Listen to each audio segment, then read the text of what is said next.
NBC city news पहुंचाएगा हर खबर आप तक। जी नाज़रीन, मैं हूं असलम खान और आप देख रहे हैं CNBC सिटी न्यूज़। इस वक्त मैं मौजूद हूं सलीम तनोली साहब के पास। वहीं आप मुख्तलिफ चैनलों पर इनकी गुफ्तगू भी सुनते होंगे और एक बिजनेसमैन है, तो आज मेरे साथ मौजूद है। मैं कोशिश करूंगा कि आपके मसाइल से इनसे मुखातिब हूँ कि जो आवाम के भी लिए फ़ायदेमंद है, हमारी हुकूमत को भी और सलीम साहब के लिए भी। तो अस्सलाम वालेकुम सलीम साहब। वालेकुम सलाम। सलीम साहब, ये बताएँ कि आजकल जो कोरोना का मसला चल रहा है, एग्जीबिशन भी नहीं लग रही है, एक्सपो सेंटर में भी बड़े मसले चल रहे हैं, तो आप किस तरीके से मैनेज करते हो, क्या कहेंगे आप प्लीज़? जी, मैं UFI ग्लोबल एग्जीबिशन एसोसिएशन का बोर्ड ऑफ डायरेक्टर हूँ और ये हम इसे कहते हैं कि एग्जीबिशन इंडस्ट्री की यूनाइटेड नेशन, और ये हमारा हेडक्वार्टर पेरिस में है। तो इलेक्टेड हुआ हूँ मैं अगले 3 साल के लिए। इसके अलावा पाकिस्तान में भी एग्जीबिशन हम करते हैं। तो जब से कोरोना आया, सबसे जो इफ़ेक्ट हुई वो एग्जीबिशन इंडस्ट्री थी। कि आप देखें, माइस इंडस्ट्री जिसमें आपका ट्रैवलिंग टूरिज़म भी है, मगर सम और ट्रैवलिंग और टूरिज़म भी किसी हद तक रिवाइव हो गई है, बट एग्जीबिशन इंडस्ट्री अभी तक स्टैंड स्टिल है, जिसकी वजह से पूरे मुल्क में हज़ारों लोग जो अपनी जॉब से महरूम हो चुके हैं। एक्सपो सेंटर्स पाकिस्तान में लाहौर और कराची, वो उसमें quarantine centre and vaccination centres बने हुए हैं, जो कि जिसकी एक जहाँ पे एग्जीबिशंस होती हैं। और हमारे पास सिर्फ पाकिस्तान में इस वक्त 2 ही एक्सपो सेंटर्स हैं, कराची एंड लाहौर। और उसके बाद इस्लामाबाद में भी है एक पाक चाइना कन्वेंशन सेंटर है और कन्वेंशन सेंटर है। मगर ये 2 मेजर सिटीज़ हैं जहाँ पे नुमाइशों का इनेकाद होता है। तो इसमें अब अगर हम देखते हैं तो तकरीबन बाकी कंट्रीज़ में, जिसमें दुबई है, जिसमें आपका जर्मनी है, चाइना है, या up to some extent India भी है, जहाँ पे एग्जीबिशंस रिवाइव हो गई हैं क्योंकि विद SOPs।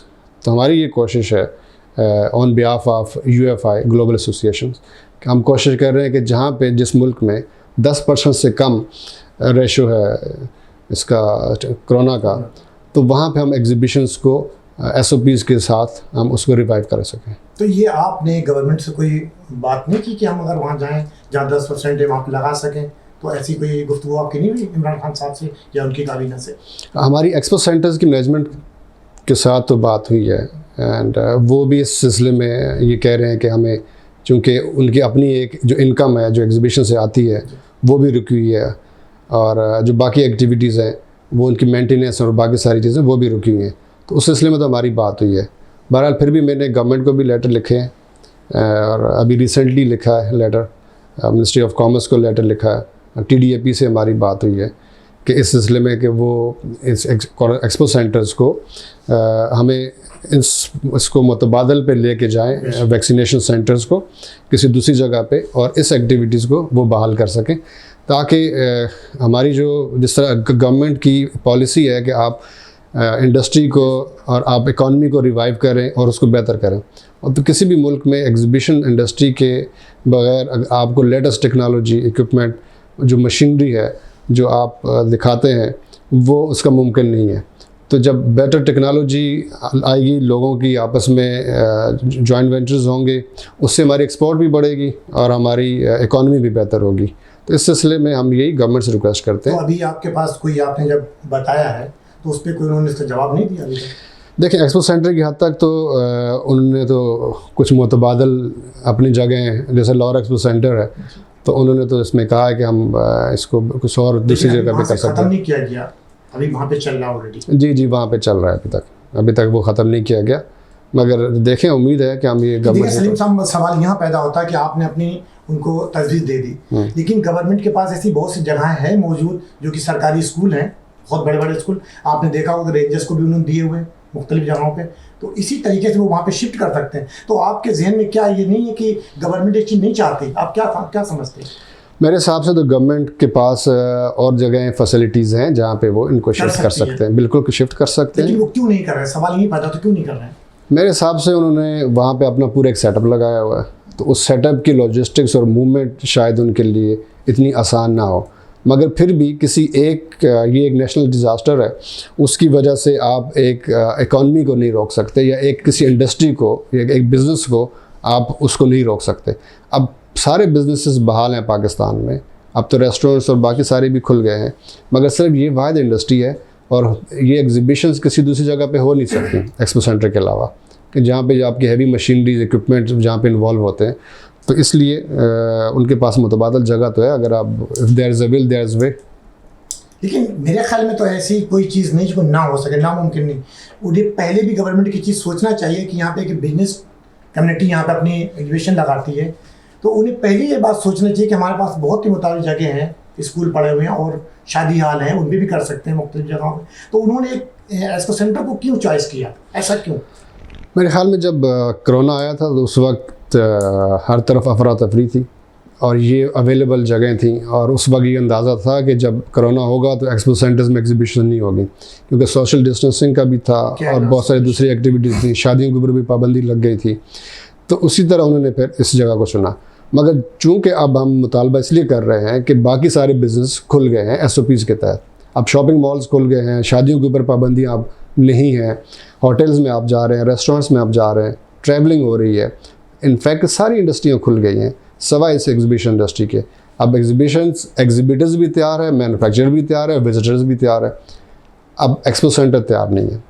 और एक्सपो सेंटर ही वही जगह है जहाँ पे हम अपने एग्जीबिशन को कंडक्ट कर सकते हैं। अभी आप मुतालबे करें कि खोलें, असद उमर का भी बयान आया था कि वो दोबारा कोशिश करें कि लगाने की, हो सकता है मुहर्रम के बाद दोबारा लगाना शुरू कर दें, ऐसा भी मुमकिन है?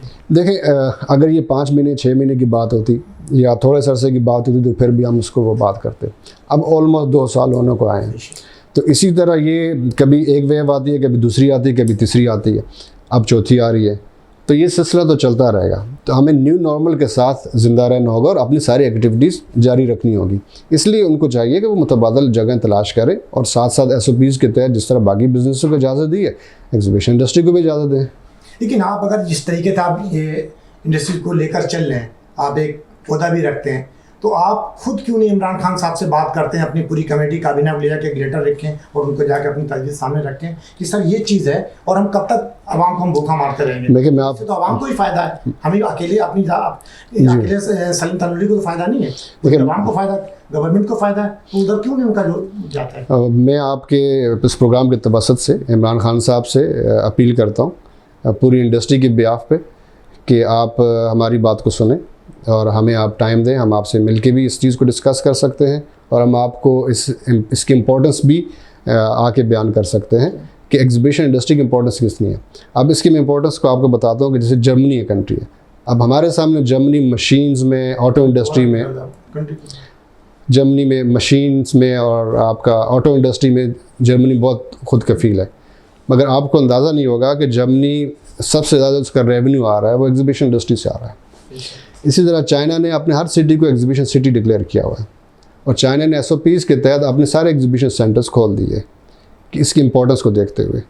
बाकी कंट्रीज़ में भी है, इनफैक्ट आप देखें इंडिया में सबसे ज़्यादा, मगर इंडिया में अगर आप पिछले 2-3 महीने पहले देखें उन्होंने अपनी एग्जीबिशन इंडस्ट्री को SOPs के तहत उन्होंने ऑन किया, क्योंकि चूँकि मैं एक ग्लोबल एसोसिएशन का बोर्ड ऑफ डायरेक्टर हूँ, तो हमारे सारे हम आपस में राब्ते में रहते हैं और हमारी डिस्कशंस होती है कि हम किस तरह एग्जीबिशन इंडस्ट्री को बाकी कंट्रीज़ में भी बहाल कर सकें।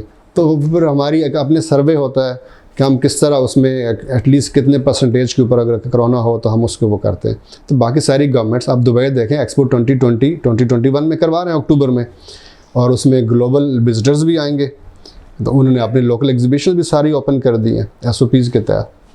तो ये मेरे हिसाब से ये इसकी इम्पोर्टेंस जो है ना बहुत ज़्यादा है। सर देखें, मुझे आपकी गुफ्तगू से ये नज़र आ रहा कि हमारी गवर्नमेंट खुद नहीं चाह रही, इससे तो ये महसूस हो रहा है कि हमारी गवर्नमेंट नहीं चाह रही कि हम ये ख़त्म करें, इससे तो ये जाहिर हो रहा है। मेरे ख्याल में गवर्नमेंट की प्रायोरिटी पे नहीं है, तो गवर्नमेंट को इसकी इम्पोर्टेंस का शायद अंदाज़ा नहीं हो, या जो रेलिवेंट मिनिस्ट्रीज़ हैं वो इस चीज़ को नहीं समझ रही हो, चूँकि कोरोना एक फोर्स मेजोर है, आपका एक नेशनल डिज़ास्टर है, तो उसको उन्होंने सबसे आगे मुकदम रखा हुआ है। मगर इसकी भी हम इसीलिए आपके प्रोग्राम के तवसत से भी हम उनको अवेयरनेस क्रिएट कर रहे हैं और हमने बाकी लेटर्स वगैरह भी लिख रहे हैं कि आप इस चीज़ को समझें और इसको आप वो करें। देखें, आपसे इससे पहले मैंने एक और इंटरव्यू किया था एक बिजनेसमैन का, उन्होंने भी ये कहा कि इमरान खान साहब किसी गैर मुल्की एजेंडे पे काम कर रहे हैं। अब आपका नज़रिया क्या है कि ऐसा है या वो गलत कह रहे हैं? आप क्या कहेंगे इसके बारे में? नहीं, मेरे ख्याल में तो जी बिल्कुल भी नहीं। मैं तो I will not buy this argument. तो इमरान खान बिल्कुल भी नहीं हो, मेरे हिसाब से उनसे ज़्यादा ऑनेस्ट आदमी पाकिस्तान में या कोई ऐसा ऑफिस होल्डर्स में आप मेरे नज़र में तो नहीं है।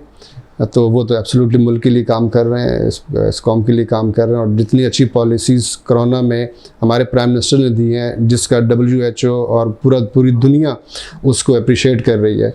और इस डिफ़िकल्ट टाइम में जहाँ पे लोगों की इकॉनमीज़ नीचे आई हैं, पाकिस्तान की इकॉनमी ऊपर आई है। इसमें हमारी एक्सपोर्ट बढ़ी है, हमारा रेवेन्यू बढ़ा है और हमें इंटरनेशनल रिकग्निशन मिली है। तो मेरे हिसाब से तो नहीं जी, बिल्कुल। लेकिन हर चीज़ सलीम साहब आपके मुताबिक बढ़ी है हमारी, फिर महंगाई क्यों हमारे कम क्यों नहीं हो रही? गरीब तो मर रहा वहीं पे। देखिए महंगाई का मैं उस बारे में तो इतना एक्सपर्ट नहीं हूँ कि मैं आपको वो figures and facts and figures आपको मैं बता सकूँ। मगर नेचुरली अगर आप देखें तो पाकिस्तान में चीज़ें कंपैरेटिवली सस्ती हैं, इवन आपके नेबरिंग कंट्रीज़ में और बाकी रेस्ट ऑफ द वर्ल्ड में भी। अगर आप फ्यूल का देख लें, पेट्रोल पाकिस्तान तकरीबन नीचे से आप देखें बिल्कुल बॉटम में आता है प्राइस वाइज। आपके इंडिया में, बांग्लादेश में, इवन चाइना में और USA में आप अगर उसके कन्वर्जन करते हैं तो पर लीटर पेट्रोल महंगा है पाकिस्तान के मुकाबले में। तो अभी जो आप कहें कि दुबई वगैरह में लगना शुरू हो रहे हैं, वहाँ पे आप लोग अपना लगाएंगे जाके करेंगे? जी, इस जनवरी से एग्जीबिशंस दुबई में शुरू हो चुके हैं। जी हाँ, वहाँ पे हो रहे हैं और इंटरनेशनल एग्जीबिशंस हो रहे हैं। लोग वहाँ से पूरी दुनिया से जहाँ से भी वो अपने SOPs के तहत आ रहे हैं, क्योंकि बिज़नेस है, बिजनेसमैन क्वारंटाइन कर सकता है। हमारी चाइना से बात हुई, उन्होंने बोला कि हम 14 डेज़ चाइना में आके हम क्वारंटाइन कर सकते हैं, क्योंकि बिज़नेस हम कब तक बिज़नेस को रोक के रखेंगे। जी हाँ, क्योंकि गरीब तो इस हिसाब से मर जाए, गरीब के अमीर भी हालात वैसे ही चल रहे हैं। आप देख रहे हैं कि आप कब तक इसको मैनेज करेंगे, कैसे कि मजदूर भी आपके साथ मजदूर काम कर रहे हैं, उनको किस तरीके से आप मैनेज करेंगे, और यही चलता रहेगा। तो ये जो 18 महीने तक, यानी अभी कोविड का जो मसला चल रहा था, उसके बाद आपने कोई अपने साथ जो आपके साथ बंदे काम कर रहे थे उनको आपने निकाला या उनकी तनख्वाहें दी या नहीं दी? इस पे देखें, as far as my company is concern, fact exhibitions, तो अल्हम्दुलिल्लाह हमने तो 100% सैलरीज अपने स्टाफ को दे रहे हैं और उनको रिटेन किया हुआ है। मगर हाँ, कुछ कंपनीज ऐसी हैं जो उन्होंने अपना सेटअप क्लोज कर दिया है, और तो इससे हज़ारों जॉब्स, आप देखें, आपके thousands of temporary jobs create होती हैं। और ये exhibition industry just like a construction industry, कि जिस तरह आप पूरी कंस्ट्रक्शन इंडस्ट्री खड़ा करते हैं, एक प्लॉट लेते हैं, उसके ऊपर आप घर बनाते हैं, उसके बाद उसमें हर एक चीज़ इस्तेमाल होती है। इसी तरह एग्जीबिशन 4 दिन की एग्जीबिशन होती है, तो उसमें जगह होती है, उसमें आपके पूरे स्टॉल फैब्रिकेशंस होती हैं, थाउजेंड्स ऑफ जॉब्स होती हैं। तो वो लोगों का, बेचारों का, जो कई लोग इससे वाबस्ता होते हैं, जिनका आपने डाल दिया, इससे जितने भी एसोसिएटेड लोग थे वो उनके बहुत बुरे हाल है। मुझे फ़ोन्स आते हैं, मेरे पास आते हैं कि आप हमें बताएं हम क्या कर सकते हैं, क्योंकि बाकी जगहों पे भी ऐसा अगर आप देखें तो उसमें भी कहीं और जिसकी जो एक्सपर्टीज़ होती है वो वही काम कर सकता है। तो ये अगर इंडस्ट्री रिवाइव होती है तो इससे हमारी डेफिनेटली ये जो जॉब्स हैं ये दोबारा से क्रिएट होंगी। और अगर ये इमरान खान साहब ने दोबारा जब कहा कि हम चौथी लहर आ चुकी है पाकिस्तान में, अगर इन्होंने 6 महीने तक और चलाया तो उसके बाद आपका लाएअमल क्या होगा? देखें, हो सकता है उस वक्त तक कुछ और कंपनियां भी अपना सेटअप क्लोज कर लें, क्योंकि इंटरनेशनली तो हो रहे हैं एग्जीबिशंस। तो हमारा लाएअमल क्या होगा? हमें जब तक एक्सपो सेंटर नहीं मिलता, हम उसके बाद हम कुछ नहीं कर सकते। हम छोटे मोटे एग्जीबिशंस होटल्स में करवा सकते हैं, मगर जो इंडस्ट्रियल एग्जीबिशंस हैं वो एक पूरे उसके लिए प्लेटफॉर्म चाहिए होता है, एक सेटअप चाहिए होता है, तो वो एक्सपो सेंटर्स ही हैं। मेरे ख्याल में इनिशियली चले उस वक्त उन्होंने कर लिया था, but it wasn't a good idea कि आप एक्सपो सेंटर्स को, जिसमें आपकी एक एक्टिविटी जनरेट होती है और ठीक ठाक amount billions of rupees per annum expo centre की रेवेन्यू है। अब आप वो देखिए कि 18 महीने से वो नहीं हो रहा, उनके ऊपर भी बहुत स्ट्रेस है। तो दूसरी जगह अगर होती तो वही रेंटल आउट। कराची के अंदर मुख्तलिफ प्राइवेट अस्पताल हैं, सरकारी अस्पताल हैं, और जबकि उसमें चल भी रहा, तो मेरे ख्याल में तो एक यहाँ से हटा लेना चाहिए इमरान खान साहब को। ये आखिरी मुतालबा क्या करेंगे आप इस पर? क्योंकि बहुत अस्पताल हैं, स्कूल हैं, अस्पताल हैं, उनको आप प्रोटेक्ट दे दें, लाना शुरू करें।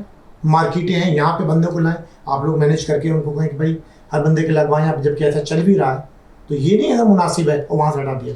एक्सपो सेंटर्स टेम्परेरी इन्होंने एक्वायर किए थे, बट अब जैसे टाइम आगे गुजरता गया तो इनको ये समझ आ जानी चाहिए कि चूँकि ये टेम्परेरी तो नहीं है, तो कोरोना तो कहीं नहीं जा रहा, तो हमें इस न्यू नॉर्मल के साथ ज़िंदा रहना होगा और अपनी एक्टिविटीज़ को करना होगा। जितनी बेस्ट पॉलिसीज़ इमरान खान साहब ने बाकी बिज़नेस के लिए दी हैं, तो मेरे हिसाब से असद उमर साहब, रज़ाक दाऊद साहब इसके ऊपर भी बैठें और सोचें कि इस इंडस्ट्री को भी ऊपर उठाएं और इसके मुतबादल प्रोवाइड करें। जिस तरह आपने कहा कि मे बी कुछ हॉस्पिटल्स में लेके चले जाएं, अदरवाइज़ बहुत सारे ऐसे बैंक्वेट हैं या बहुत सारे ऐसे एरियाज़ हैं एक्सपो सेंटर के अंदर भी डिफरेंट जगह हैं जहाँ पे इसको किया जा सकता है।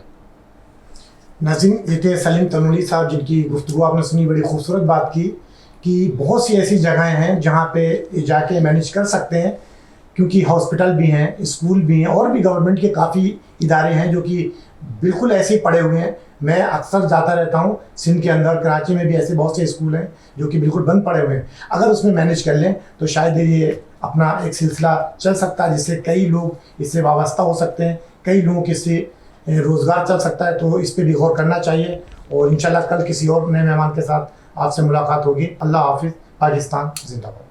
इस वीडियो को लाइक करें, हमारे चैनल को सब्सक्राइब कर बेल आइकन जरूर प्रेस करें। हमारी न्यू वीडियो सबसे पहले देखें।